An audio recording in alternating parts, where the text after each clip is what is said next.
السلام علیکم ورحمۃ اللہ وبرکاتہ۔ جی تھوڑا لیٹ رپلائی کا میں کی معذرت کرتا ہوں آپ سے۔ آپ کے سوالات کا مختصر جواب۔ پہلا سوال آپ کا ایمان کیا ہے؟ تو ایک اس کا سادہ جواب ہے کہ رسول اللہ صلی اللہ علیہ وسلم پر ایمان رکھنا اور ان کی لائی ہوئی تمام خبروں کو تسلیم کرنا۔ ٹیکنیکلی اس کی تعریف ہے تصدیق بما جاء بہ نبی صلی اللہ علیہ وسلم۔ نبی صلی اللہ علیہ وسلم نے جس بات کی خبر دی اس کی تصدیق کرنا، یہ ایمان ہے۔ ایمان کے دو حصے ہیں، ایک زبان سے اقرار کرنا، اقرار باللسان، اور ایک ہے دل سے تصدیق کرنا، یعنی ہارٹ فیل ٹیسٹیفیکیشن۔ یہ دونوں ضروری ہیں۔ دوسرا سوال ہے کتاب کیا ہے؟ کتاب عربی زبان کا لفظ ہے، البتہ جب اس کو ہم الکتاب کہتے ہیں تو یہ الالہامی کتابوں کے لیے، ڈیوائنلی ریویلڈ بکس کے لیے استعمال ہوتا ہے۔ کتابیں اللہ تعالیٰ نے مختلف انبیاء کو عطا فرمائی، البتہ لاسٹ بک، فائنل میسج، وہ قرآن کی صورت میں محفوظ ہے، جس کو اللہ کا کلام بھی کہتے ہیں، سورہ توبہ کی آیت نمبر 5 کی روشنی میں کلام اللہ، اور جس کی حفاظت کا ذمہ اللہ تعالیٰ نے لیا ہے، سورہ ہجر کی آیت نمبر 9 میں ذکر آتا ہے۔ رسول کون ہے؟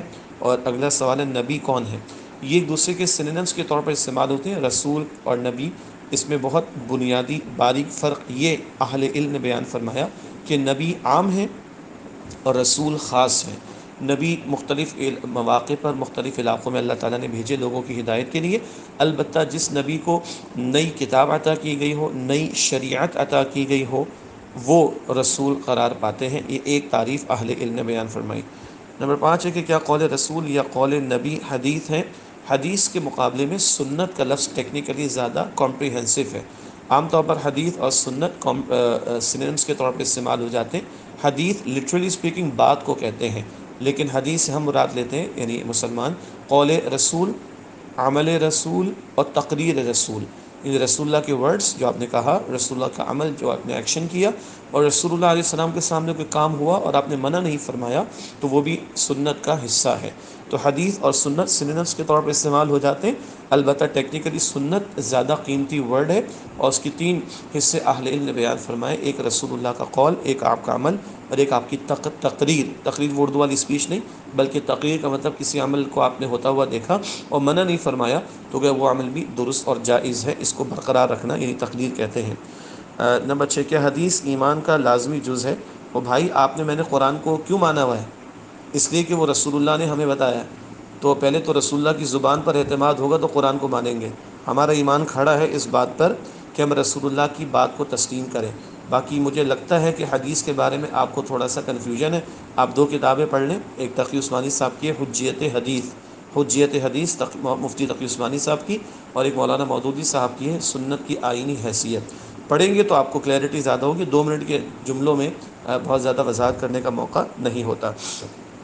تو حدیث پر ایمان رکھنا اس مفہوم میں کہ اللہ کی اطاعت اور اللہ کے رسول کی اطاعت تو قرآن حکم دیتا ہے، تو اللہ کی اطاعت تو قرآن میں حکم آ گیا، اللہ کا رسول کی اطاعت کا کیا مطلب ہے؟ رسول نے بھی تو احکام دیے ہیں، جیسے قرآن کہتا ہے کہ سورہ حشر کی آیت نمبر 7 میں رسول جو دیں اسے لو، جس سے روک دیں اس سے رک جاؤ۔ تو قرآن تو اللہ کا کلام ہے، تو رسول کا بھی تو کلام ہوگا، رسول کی بھی تو بات ہوگی، رسول کی بھی تو ڈوز اینڈ ڈونٹس ہوں گے، تو وہ اس معنی میں اللہ کے رسول کی اقوال یا ارشادات یا احکامات کو ماننا ضروری ہے۔ نمبر 7 حضرت محمد رسول اللہ صلی اللہ علیہ وآلہ وسلم کس کتاب سے صحابہ کرام کو تعلیم دیتے تھے؟ کتاب تو اللہ کی کتاب قرآن حکیم، اور اس کی وضاحت آپ فرماتے تھے 4 جگہ قرآن میں ہے کہ آپ تلاوت بھی کرتے، آیات بھی سناتے اور تعلیم بھی دیتے، اور یقیناً تعلیم کا مطلب ایکسپلینیشن ہے، ٹیکسٹ بک کے علاوہ ہی ایکسپلینیشن ہوتی، وہ بھی رسول اللہ دیتے تھے۔ سورہ جمعہ کی آیت نمبر 2 پڑھیے گا، یتلو علیہم آیاتہ، پہلے الفاظ ہیں، تلاوت کرتے ہیں نبی علیہ السلام، یزکیہم، تزکیہ کرتے ہیں لوگوں کا، ویعلمہم الکتاب، کتاب کی تعلیم دیتے ہیں۔ تعلیم کا مطلب یہ ہے ایکسپلینیشن۔ آپ اور ہم کالج یونیورسٹیز کے پڑھے ہوئے لوگ ہیں، ایک ٹیکسٹ بک ہوتی ہے اور کلاس میں استاد کھڑے ہو کر اگر صرف ٹیکسٹ پڑھا دے تو پھر ہمیں اسکول کالج جانے کی ضرورت نہیں ہے، گھر بیٹھ کے بھی ٹیکسٹ پڑھا جا سکتا ہے۔ استاد ٹیکسٹ بھی پڑھتے ہیں، ایکسپلین بھی کرتا ہے، تو رسول اللہ نے قرآن سے تعلیم دی اور رسول اللہ نے ایکسپلین کر کے تعلیم دی ہے۔ ورنہ بتا دیجئے نماز کا طریقہ قرآن میں کہیں لکھا ہوا ہو تو مجھے بتا دیجئے گا۔ اب قرآن کہتے ہیں اقیموا الصلاۃ، رسول اللہ نے تعلیم دی، ایکسپلین کیا کہ نماز ایسے ادا کرنی ہے۔ نمبر 8 یوم الآخرہ کس کتاب سے فیصلہ ہوگا؟ یہ کنفیوژن کا شکار، یعنی کنفیوز نہ ہوئیے گا۔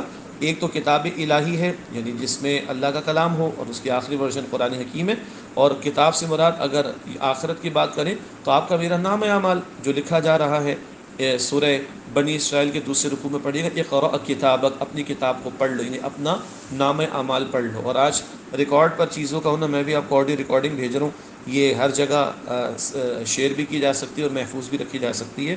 اب تو یہ سمجھنا بڑا آسان، تو کتاب لکھی ہوئی شے جس کو پڑھا جاتا ہو، لکھا ہوا جس کو پڑھا جائے تو پڑھنا کہتے، اور جس چیز سے آپ پڑھ رہے ہیں وہ کتاب کہلاتی ہے، ٹھیک ہے؟ تو کتاب سے مراد ہمارے لکھے گئے اعمال، کرامن کاتبین یعلمون ما تفعلون، سورہ انفطار میں آتا ہے آخری پارے میں، یہ دو معزز لکھنے والے فرشتے ہیں اور یہ خوب لکھ رہے ہیں ہمارے اعمال کو۔ آئی ہوپ کہ میری اس تھوڑی سی وجہ سے آپ کے سوالات کے مختصر جوابات آپ کے سامنے آ گئے ہوں گے۔ السلام علیکم۔